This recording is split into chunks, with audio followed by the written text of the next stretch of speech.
Hello friends, YouTube channel पे आपका स्वागत है। और जैसा कि हमारी क्लास एनटीपीसी के प्रीवियस ईयर पेपर चल रहे हैं और आज इसकी क्लास नंबर 28 है। और प्लीज़ आप लोग इसे लगातार देखते रहिए, जैसा कि अपने लोग का मतलब एग्ज़ाम भी अब स्टार्ट होने वाला है एएलपी का और जेई के और टेक्नीशियन वगैरह के, तो उसके लिए काफ़ी महत्वपूर्ण होने वाली है। और एनटीपीसी का जो भी एग्ज़ाम होगा अप्रैल में डेट सुनने में को आ रही है।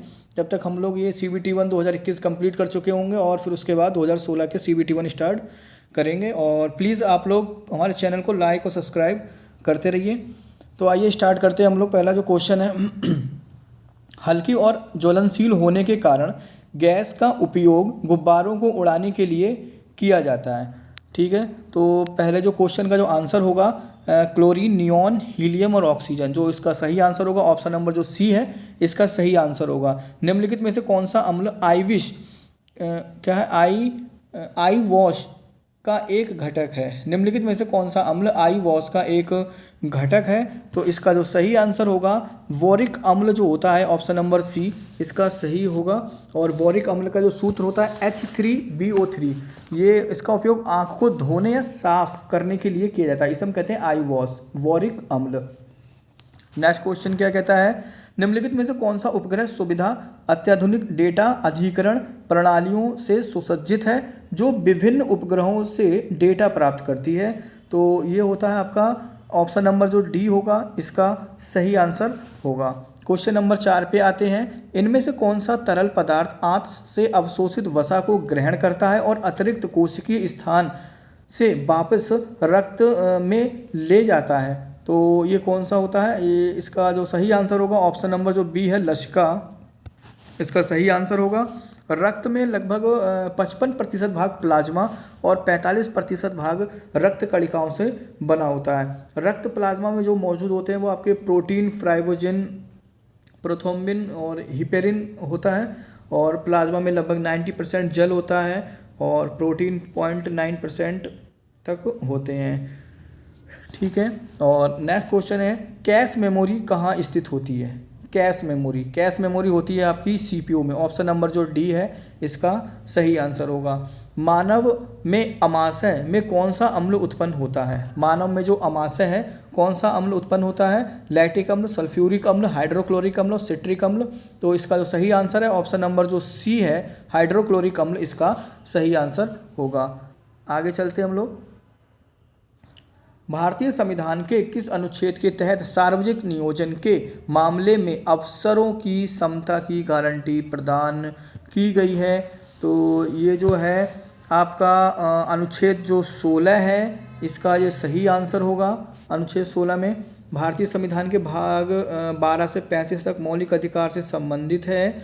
और मूल संविधान में 7 मौलिक अधिकार दिए थे, लेकिन वर्तमान में 6 ही मौलिक अधिकार हैं। नेक्स्ट क्वेश्चन क्या कहता है हमारा, FAO का पूर्ण रूप क्या होता है? FAO का पूर्ण रूप क्या होता है? तो इसका जो सही आंसर होगा food and agriculture organization, option number जो ए है, इसका सही आंसर होगा। 1992 में UNCED में वैश्विक नेताओं द्वारा इनमें से किस एजेंडा पर हस्ताक्षर किए गए थे जो वैश्विक सतत विकास को प्राप्त करने के लिए से संबंधित है? तो ये था आपका एजेंडा 21, ऑप्शन नंबर जो डी है, इसका सही आंसर होगा। क्वेश्चन नंबर हम लोग 10 पे आते हैं, इनमें से कौन सा IPBES का सही पूर्ण रूप है? IPBES का पूर्ण रूप कौन सा होगा? तो ये होगा science policy platform on biodiversity and ecosystem service, option number जो वी है, इसका सही आंसर होगा। नेक्स्ट क्वेश्चन पे हम लोग चलते हैं। Question number 11, Pachmarhi biosphere reserve इनमें से किस राज्य में स्थित है? पंचमढ़ी बायो रिजर्व जो है आपका ऑप्शन नंबर जो ए है, मध्य प्रदेश में स्थित है। इनमें से कौन सा ब्रिटिश भारत की राजधानी थी? ब्रिटिश भारत की राजधानी थी। तो इसमें जो ऑप्शन नंबर जो ए है, कलकत्ता, इसमें ब्रिटिश भारत की राजधानी थी। और आपका कलकत्ता से दिल्ली राजधानी हस्तांतरित के समय भारत का जो वायसराय थे वो लॉर्ड हार्डिंग द्वितीय थे। प्रसिद्ध बाघा बॉर्डर कहाँ स्थित है? बाघा बॉर्डर कहाँ स्थित है? तो इसका जो सही आंसर होगा ऑप्शन नंबर जो डी है, अमृतसर बाघा बॉर्डर है। और कुछ और भी पोस्ट हैं, जैसे जोगबनी चेक पोस्ट अरिया भारत और नेपाल के बीच में है। मिजोरम और लांगतलाई जिले जोरिनपुई चेक पोस्ट भारत और म्यांमार के बीच में स्थित है। इनसेंट फर्स्ट वी को कब प्रक्षेपित किया गया था? तो इसको किया गया था आपका 1983, ऑप्शन नंबर जो ए है इसका सही आंसर होगा। नेक्स्ट क्वेश्चन क्या कहते हैं, इनमें से India the future is now के लेखक कौन है? India the future is now के लेखक कौन है? तो आपका जो ऑप्शन नंबर जो डी है, शशि थरूर, इसका सही आंसर होगा। कुछ और भी हैं, जैसे आपके मेड इन चाइना, इसके लेखक कौन है? परिंदा जोशी, मेड इन चाइना। सनातन हो गया डॉक्टर शरण कुमार लिम्बाले, ठीक है। Kashmir land of regrets, Musa Raza.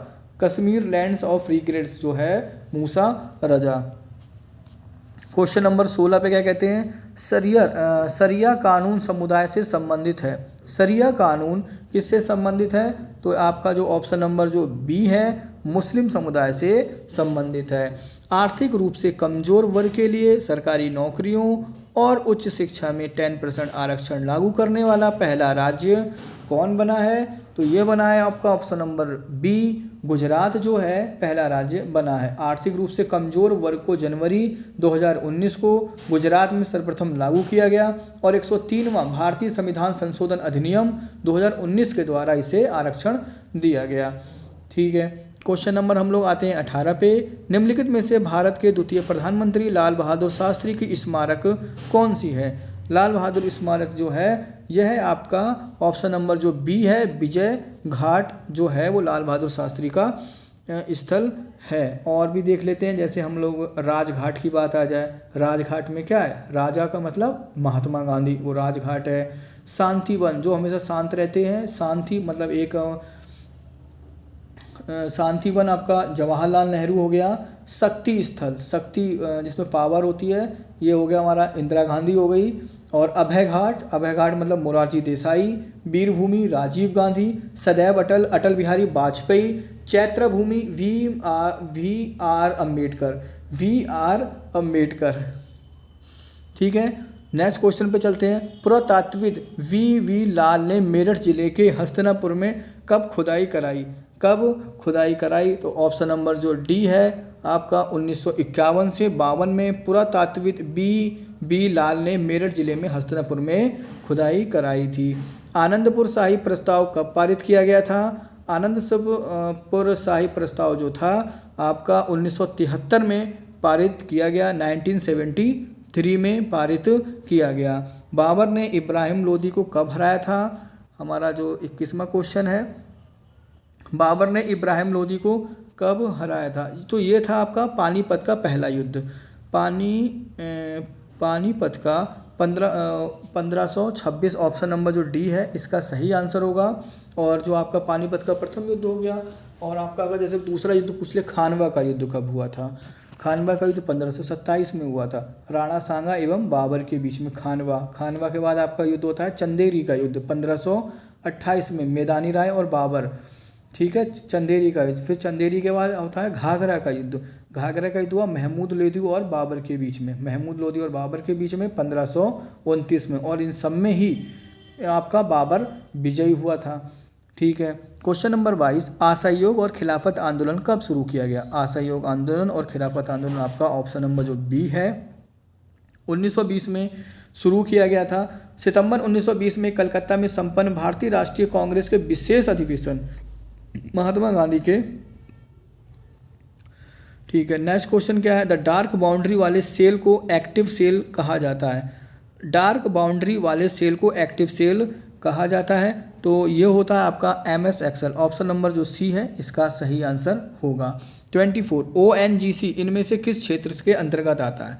ONGC 24 का डी, ऊर्जा जो होती है इसमें सही स्थित होती है। ONGC इसमें से किस क्षेत्र के अंतर्गत आता है? ऊर्जा के।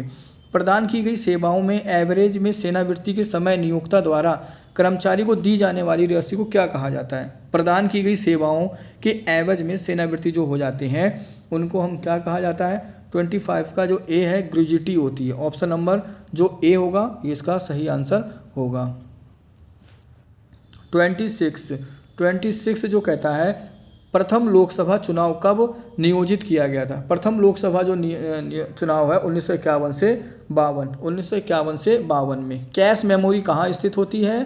कैश मेमोरी जो होती है सीपीयू में। ऑप्शन नंबर जो डी है वो कैश मेमोरी आपकी सीपीयू में स्थित होती है। ऑप्शन नंबर डी इसका सही आंसर होगा। 28 भू आकृतियों और उनकी उत्पत्ति के अध्ययन को क्या कहा जाता है? भू आकृति और उनकी उत्पत्ति को हम लोग जो कहते हैं 28 का डी भू आकृति विज्ञान। ऑप्शन नंबर जो बी होगा डी होगा उसका सही आंसर होगा। ठीक, नेक्स्ट क्वेश्चन पे क्या हो गया हमारा? महासागर के सतही जल का औसत तापमान कितना होता है? महासागर की सतही जल पे जो औसत तापमान होता है 17 डिग्री सेल्सियस। ऑप्शन नंबर जो डी होगा वो सही आंसर होगा। इनमें से गूगल के संस्थापकों में से एक है। गूगल के संस्थापक में से कौन सा भाई एक है? तो इसका जो सही आंसर होगा ऑप्शन नंबर जो डी है। ऑप्शन नंबर इसका जो होगा option number D Larry page इसका सही आंसर होगा। Option number D. ठीक है, ये हमारे फ्रेंड्स 28 प्रैक्टिस सेट कंप्लीट होते हैं और आप लोग प्लीज़ इसे लगातार देखते रहिए और प्लीज़ हमारे चैनल को लाइक और सब्सक्राइब करते रहिए। ये काफ़ी आपके लिए हेल्पफुल होने वाली क्लास है, क्योंकि जब तक अप्रैल में एग्ज़ाम होंगे हम लोग कंप्लीट CBT 1 कर चुके होंगे और इसके बाद हम लोग 2016 को टारगेट करेंगे CBT 1 के। ठीक है फ्रेंड्स, ओके, धन्यवाद।